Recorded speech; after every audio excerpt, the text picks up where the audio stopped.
किसी भी एग्ज़ाम को क्रैक करने के लिए आपके वोकैबुलरी यानी वर्ड पावर बहुत ही स्ट्रॉन्ग होने चाहिए। लोग वर्ड पावर बिल्डअप करने के लिए ना जाने कितने बुक्स और कोचिंग्स के पीछे कितने सारे पैसे वेस्ट कर देते हैं।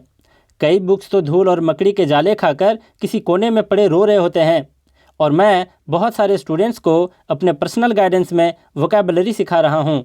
इसके लिए त्रिगीतम 4 AM क्लब, जो यहाँ पर लिखा हुआ है त्रिगीतम 4 AM क्लब, इस ग्रुप को आपको ज्वाइन करना है। इसको ज्वाइन करने के लिए टेलीग्राम ऐप पे सर्च करेंगे त्रिगीतम, वहाँ पर आपको एक ग्रुप मिलेगा त्रिगीतम 4 AM क्लब, और वहाँ पर जाकर आप ज्वाइन हो जाएं।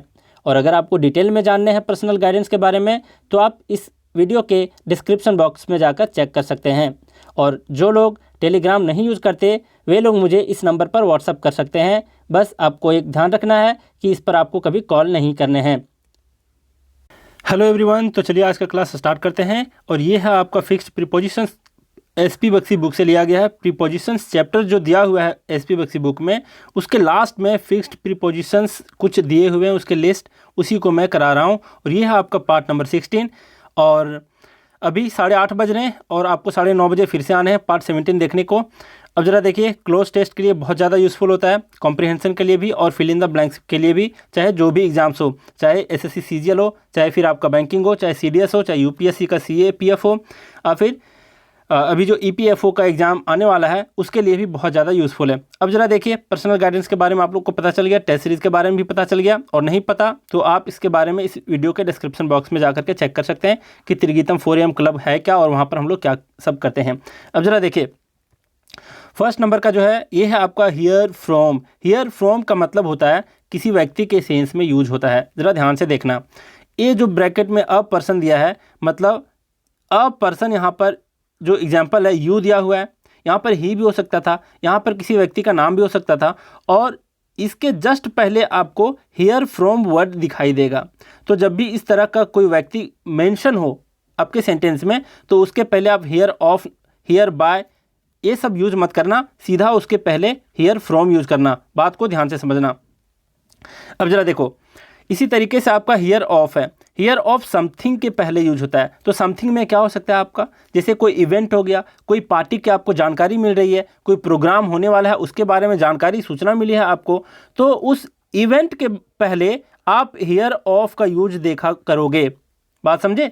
तो एग्जाम्पल में जब भी आपका एग्जाम में जब भी आपका इस तरह का सेंटेंस हो, फिल इन द ब्लैंक्स का, चाहे क्लोज टेस्ट का, और जैसे आपको नज़र आ जाए इवेंट वाला वर्ड, पार्टी का एक वर्ड यहाँ पर लिखा हो, और फिर प्रोग्राम यहाँ पर कोई वर्ड लिखा हो, तो इसके पहले हियर फ्रॉम यूज होगा। बात समझ में आई? अब जरा देखो, इसी तरीके से हियर बाय है, और हियर बाय जो है वो किसी पोस्ट के थ्रू, मतलब इसका भी मतलब होता है, हियर बाय का मतलब भी होता है किसी घटना की जानकारी मिलना, लेकिन किसके थ्रू? कोई पोस्ट के थ्रू, मतलब कोई डाक के थ्रू, या फिर कोई कम्युनिकेशन के थ्रू, मतलब कोई सोशल मीडिया के थ्रू, कोई रेडियो या फिर न्यूज़ वगैरह से मिलना। जब भी ऐसा कोई मिलना होता है आपको सूचना, तो उसके जस्ट पहले आप हियर बाय यूज़ करोगे। जैसे यहाँ पर अ लेटर की बात किया है और इसके पहले हियर बाय आया है, तो तीनों में आप फ़र्क समझ गए होंगे कि कब किसको यूज़ करना है। अब जरा सबके मीनिंग पर हम लोग जाते हैं। ये है आपका हियर फ्रॉम। हियर फ्रॉम का मतलब होता है किसी व्यक्ति का हाल चाल जानना। बात समझे? और हियर ऑफ का मतलब है किसी कार्यक्रम, किसी योजना, इवेंट, इवेंट, पार्टी, प्रोग्राम के बारे में सूचना पाना, ये कहलाता है हियर ऑफ। नेक्स्ट आपका हियर बाय, और हियर बाय का मतलब है किसी घटना की जानकारी मिलना, जैसे किसी की मौत की जानकारी मिलना, या फिर कोई बहुत बड़ा दुर्घटना घट जाए तो उसके बारे में जानकारी जो मिलती है पोस्ट के थ्रू, डाक के थ्रू, लेटर के थ्रू, या फिर कोई सोशल मीडिया, फिर न्यूज़ के थ्रू, तो उस जानकारी मिलने की घटना को जो जानकारी मिलती है उसको बोलते हैं हियर बाय। तो हियर बाय का मतलब हुआ किसी घटना की जानकारी मिलना, लेकिन किसके थ्रू? पोस्ट के थ्रू, या फिर किसी भी कम्युनिकेशन के मीडिया के थ्रू। अब जरा देखिए, यहाँ पर सबका एग्जाम्पल देख लेते हैं। हियर फ्रॉम, हियर फ्रॉम का मतलब बताया किसी व्यक्ति का हालचाल जानना। यहाँ पर है I have not heard from you for a long time. कहने का मतलब है कि मैं बहुत दिनों से आपके हाल चाल के बारे में नहीं जाना हूँ। I have not heard from you मतलब आपके हाल चाल के बारे में मुझे जानकारी नहीं है, बहुत दिन से नहीं सुना हूँ आपकी खैर खबर, खैरियत आपकी कैसी है, ये मैं बहुत दिनों से नहीं सुना हूँ, फॉर ए लॉन्ग टाइम। तो इसका मतलब है किसी व्यक्ति के हाल चाल जानने के विषय में। अब जरा देखते हैं कि ये क्या है सेंटेंस, सेकेंड वाला सेंटेंस।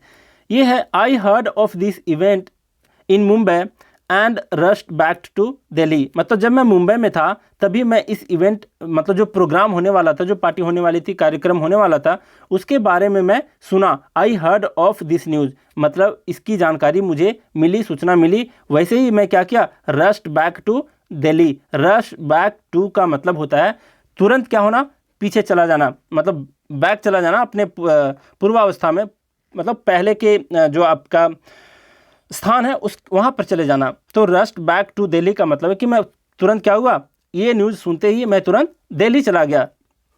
तो हियर ऑफ का मतलब है किसी कार्यक्रम या योजना के बारे में सूचना पाना। हियर बाय है तो इसके साथ जो दिया है sentence, I heard by a letter about his uncle's death, मतलब इस किसी व्यक्ति के अंकल का डेथ हो जाता है तो उसके बारे में उन्हें सूचना मिलती है किसी लेटर के थ्रू। देख रहे हो, पोस्ट के थ्रू। तो हर्ड बाय आप किसी लेटर के पहले लगाओगे और फिर पोस्ट के पहले लगाओगे और फिर कोई कम्युनिकेशन का जो मीडिया दिया हुआ है उसके पहले लगाओगे हर्ड बाय। अब जरा देखिए नेक्स्ट क्या है आपका 4th नंबर, ये हार्ड बाय और नेक्स्ट है हार्ड अप। इसका क्या अर्थ होता है? तो हार्ड बाय का मतलब होता है सिंपल सा, इसका मतलब होता है नज़दीक है, पास में होना, किसी चीज़ का नज़दीक में होना कहलाता है आपका हार्ड बाय। इसका हार्ड से कोई लेना देना नहीं है, सिंपल है। हार्ड बाय एक फ्रेजल वर्ब है और ये इसका मतलब भी है फ्रेजल वर्ब, इसको बोल सकते हो और फिर फ्रेज बोल सकते हो। तो इसका हार्ड बाय का मतलब ही होता है नज़दीक में होना, पास में होना। अब जरा देखिए एग्जाम्पल में क्या दिया है, दिया the college is hard by and I go to college on foot. मतलब ऑन फुट का मतलब पैदल जाना, मतलब है कि कॉलेज बहुत पास में है, बहुत नज़दीक है और मैं जो कॉलेज जाता हूँ वो पैदल जाता हूँ। नेक्स्ट आपका हार्ड अप। हार्ड अप का मतलब होता क्या है? तो इसका मतलब होता है आर्थिक रूप से तंगी होना, मतलब पैसों की कमी हो जाना, फिनेंशियली टाइट हो जाना, बहुत ज़्यादा पैसों की आर्थिक तंगी हो जाना कहलाता है हार्ड अप। अब जरा देखिए यहाँ पर दिया है he is hard up these days, मतलब वो आजकल किस चीज़ से गुजर रहा है? तो आर्थिक रूप से तंगहाली को वो गुजर रहा है। तो he is hard up these days का मतलब है वह आजकल क्या है, पैसों की कमी है उसे। तो हार्ड अप का मतलब समझ गए आप लोग कि आर्थिक रूप से तंगी होना, पैसों की कमी होना। नेक्स्ट आपका हैंकर आफ्टर। अब जरा ध्यान देना, जहाँ भी आपको आफ्टर प्रीपोजिशन दिख जाए इसका मतलब होता है किसी चीज़ के पीछे दौड़ना। ध्यान से समझना, किसी चीज़ के पीछे दौड़ना। एक दो एग्जाम्पल में और ये एक्सेप्शन में है भी, जैसे लुक आफ्टर बोलते हैं, मतलब क्या है, किसी के पीछे ध्यान रखना, ख्याल रखना। तो ऐसे भी पीछे के सेंस में ही आता है। अब जरा देखिए हैंकर आफ्टर है और फिर रन आफ्टर है और फिर हंगर आफ्टर है, इन तीनों का सेम मीनिंग है। इन तीनों का सेम मीनिंग किस सेंस में है? तो किसी चीज़ के भागने के सेंस में, किसी चीज़ को पाने की चाहत रखना और उसके पीछे बिल्कुल दौड़ पड़ना, और क्या होना कि उसके पीछे बस लगे रहना। पैसों के पीछे खास करके लोग भागते रहते हैं, शांति के पीछे बिल्कुल नहीं भागते। तो ऐसा जो कहलाता है वो कहलाता है हैंकर आफ्टर। अब यहाँ पर है don't hanker after money and fame, मतलब क्या कह रहा है, किसी को नसीहत दे रहा है कि कभी भी मनी, पैसों और फेम, मतलब फेमस होने के पीछे मत भागो। आप अपने स्किल के ऊपर ध्यान दो। स्किल जैसे ही डेवलपमेंट हो जाती है आपको वो रास्ता खुद दिखा जाती है और आप धीरे धीरे क्या करते हैं, मनी और फेम दोनों को पा जाते हैं। तो पहला इंसान का जो होना चाहिए लक्ष्य, वो होना चाहिए अपने स्किल डेवलपमेंट के ऊपर। अच्छा चलो, स्किल डेवलपमेंट के ऊपर मैं एक थोड़ी सी कहानी सुना देता हूँ। थोड़ा सा अच्छा मूड है आज, तो ज़रा देखो। कहानी ये है कि सुने होंगे आप लोग, कई लोग सुने होंगे, मोदी जी के भाषण सुने होंगे। तो एक बार क्या होता है कि मोदी जी अपने 5-6 साथियों के साथ क्या करते हैं, एक जीप में कहीं पर ट्रैवलिंग के लिए जा रहे होते हैं, कहीं पर यात्रा में जा रहे होते हैं, भ्रमण के लिए जा रहे होते हैं। तो क्या होता है, उनका जीप बीच में ही खराब हो जाता है। बीच में ख़राब हो जाने के बाद होता क्या है कि लोग परेशान हो जाते हैं, सोचने लगते हैं यार कैसे क्या होगा। सुबह से शाम हो जाता है बीच रास्ते में ही, तो उन लोग सोचते हैं कि किसी मैकेनिक को ढूंढना ही पड़ेगा, हम लोग से अब होने से रहा, ठीक ये होने से रहा।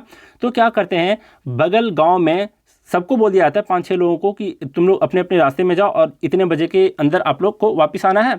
और जाते हैं सारे लोग, गाँव में जाते हैं, घूमते हैं। तो एक मैकेनिक वहाँ पर मिलता है, मैकेनिक को बोलता है कि भाई एक काम करो, चलो मेरा जो जीप है वो ख़राब हो गया है, तो ज़रा देख लेना इसको। तो वो मैकेनिक आता है, बस 2 मिनट के लिए जीप को छूता है और 2 मिनट में ही वो बना देता है। लोग पूछते हैं कि भाई कितना चार्ज हुआ आपका, बहुत बहुत धन्यवाद, कितना चार्ज हुआ ज़रा बता देना। तो वो बोलता है कि 20 रुपये। अब समझ लो आज से 50 साल के पहले की बात है, या फिर 40 साल के पहले की बात है, जब 20 रुपये का कीमत आज के समय के हिसाब से 2,000 या कहीं 20,000 के रुपये के बराबर हुआ करता था। तो कहने का मतलब है, सब लोग हैरान हो गए कि 2,000 रुपये मतलब 20 रुपये, इतना ज़्यादा पैसा कैसे मैं दूंगा? तू 2 मिनट में ही इसको बना दिया, तो बताओ 20 रुपये कैसे लोगे यार? थोड़ा सा कम करो, इतना ज़्यादा तो नहीं होना चाहिए। 2 ही मिनट तो लगाए हो, हम लोग घंटों से थक रहे हैं, नहीं हुआ, इसका क्या मतलब है कि आप मुझसे पैसे ठगोगे? तो वो व्यक्ति क्या कहता है पता है? बहुत ही हैरान करने वाली बात कहता है। वो कहता है कि जनाब, आप मुझे 2 मिनट के पैसे नहीं दे रहे हो, कि आप मुझे अभी जो मैं 2 मिनट लगाया हूँ उसके लिए आप मुझे पैसे नहीं दे रहे हो। क्या कर रहे हो? आप मुझे पिछले 20 साल के मेहनत का फल दे रहे हो। मतलब इसका क्या है कि उस व्यक्ति ने, उस मैकेनिक ने कितना ज़्यादा प्रैक्टिस किया होगा, कितने सारे आपके गैराज में काम किया होगा और बहुत सारी पढ़ाइयाँ भी की होंगी उन्होंने। तो कहने का मतलब है कि स्किल का पैसा लग रहा था 20 रुपये, ना कि उस 2 मिनट का। इसलिए मैं कहता हूँ कि मनी और फेम के पीछे तब भागना जब आपके अंदर कोई स्किल डेवलपमेंट हो जाए, उसके पहले नहीं भागना चाहिए। और एक बार स्किल डेवलपमेंट हो गया ना आपके अंदर, आप मनी और फेम को खुद ब खुद वो ले आएंगे। मतलब मनी और फेम आपको ही ढूंढ लेंगे, आपको ढूंढने की ज़रूरत नहीं है। तो मतलब रास्ता एक तरह से क्लियर हो जाएगा बहुत सारा, और आपको नज़र आने लगेंगे ये सारी चीज़ें। तो कहने का मतलब है कि कभी भी इन चीज़ों के पीछे मत भागो, बस स्किल डेवलपमेंट पहले कर लो खुद के अंदर, पहले अच्छे से पढ़ाइयाँ कर लो, उसके बाद जॉब ढूंढना, देखना जॉब आपका इंतज़ार कर रहा है कहीं पे।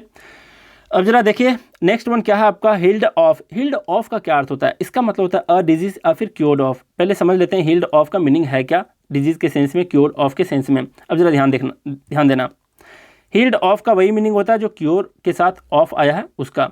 तो इसका अर्थ होता है बीमारी से निजात पाना, मतलब स्वस्थ होना कहलाता है हील्ड ऑफ। और हील्ड के साथ ऑफ आया है, ध्यान रखना, क्योर के साथ भी ऑफ आया है। अब जरा देखिए इसका एग्जांपल क्या दिया है, he is healed of illness after long treatment. मतलब कि वह व्यक्ति बीमारी से निजात पा रहा है बहुत लंबे इलाज के बाद। तो हील्ड के साथ ऑफ आया है जिसका मीनिंग क्या है, तो किसी बीमारी से निजात पाना, स्वस्थ होना। नेक्स्ट आपका 8th नंबर है इन्फर फ्रॉम। इन्फर फ्रॉम का मतलब होता क्या है?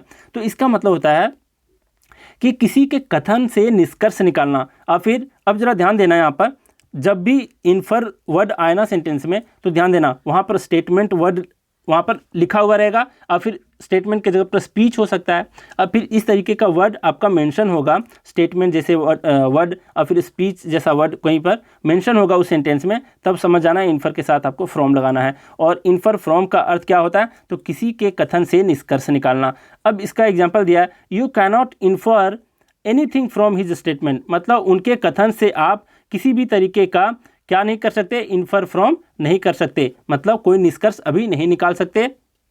जैसे बोलते हैं ना, डोंट जज a book by its cover. मतलब किसी बुक के कवर को देख करके ये मत अनुमान लगाओ कि उसके अंदर का मटेरियल कैसा होगा।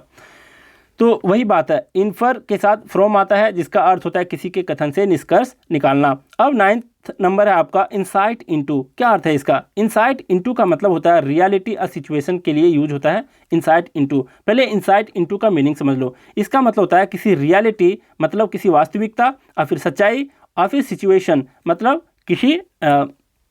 किसी परिस्थिति। तो किसी परिस्थिति, वास्तविकता, सच्चाई की गहरी पहुंच होना। एक होता है ना इंसाइट, मतलब अंतर्दृष्टि, अंतर्ज्ञान जो होता है किसी चीज़ को लेकर के, तो उसको बोलते हैं इंसाइट इनटू। मतलब किसी वास्तविकता, सच्चाई की गहरी पहुंच होना। अब जरा देखिए ये वर्ड आपका यहाँ पर मेंशन होगा, रियलिटी या सिचुएशन, ऐसे वर्ड आप पर मेंशन होगा, तो समझ जाना कि इंसाइट के साथ हमें क्या लगाना है? इनटू लगाना है। तो देखिए जैसे यहाँ पर दिया है रियलिटी ऑफ लाइफ, एक वर्ड रियलिटी छुपा हुआ था, तो समझ जाना इंसाइट के साथ इनटू लगाना है। अब यहाँ पर दिया है एग्जाम्पल में, wise persons have insight into the reality of life. मतलब जो होशियार व्यक्ति होते हैं उनको काफ़ी गहरी पहुंच होती है इस लाइफ के वास्तविकता के बारे में। जैसे मैंने भी कुछ दिनों में बहुत सारे स्टूडेंट से बहुत कुछ सीखा है, डायरेक्टली इनडायरेक्टली, कि इस लाइफ के रियलिटी हैं क्या। बहुत लोग क्या होते हैं कि वो पोसेसिवनेस दिखाने लगते हैं, मतलब थोड़ा सा भी आपके क्लोज आ गए ना तो वो समझने लगते हैं कि I can do anything from him, with him. और जैसे इन्फर फ्रॉम है ना, यहाँ पर एक वर्ड है ना इन्फर फ्रॉम, मतलब कुछ भी निष्कर्ष निकाल लेंगे वो आपके बातों को सुन करके। तो ये बिल्कुल गलत चीज़ें हैं और ऐसा करना भी नहीं चाहिए। तो आप लोग भी सीखो अपने लाइफ से, आपके कौन कौन से घटनाएं घटती हैं आपकी लाइफ में, उससे सीखा करो। तो इंसाइट इनटू का मतलब आप लोग समझ गए कि इसका मतलब होता है किसी वास्तविकता सच्चाई की गहरी पहुंच होना। अब 10th नंबर है इम्प्रेस अपॉन। इम्प्रेस के साथ यहाँ पर अपॉन आया है और नेक्स्ट आपका इम्प्रेस के साथ विद। अब जाहिर सी बात है कि यहाँ पर क्या मीनिंग है ये देखेंगे। तो इम्प्रेस अपॉन का मतलब होता है किसी व्यक्ति के ऊपर प्रभाव डालना, और फिर कुछ एडवाइस देते हुए जब प्रभाव डालते हैं ना किसी के ऊपर, जैसे मैं कोई स्टोरी बीच में सुना देता हूँ, आप लोग अगर बहुत ज़्यादा इन्फ्लुएंस हो गए और उसके ऊपर वर्कआउट करने लगे, आपकी ज़िंदगी में बदलाव आ जाए, तो क्या हो रहा है, एक तरह से मैं आपके विचारों पर प्रभाव डाल रहा हूँ कुछ एडवाइस देते हुए। तो इम्प्रेस अपॉन का मतलब ही है किसी व्यक्ति के ऊपर प्रभाव डालना कुछ एडवाइस देते हुए। तो वही कह रहा है ये, एडवाइस देते हुए किसी व्यक्ति के ऊपर प्रभाव डालना। यहाँ पर मीनिंग नहीं दिया है ब्रैकेट में, उसके सेंस में दिया है।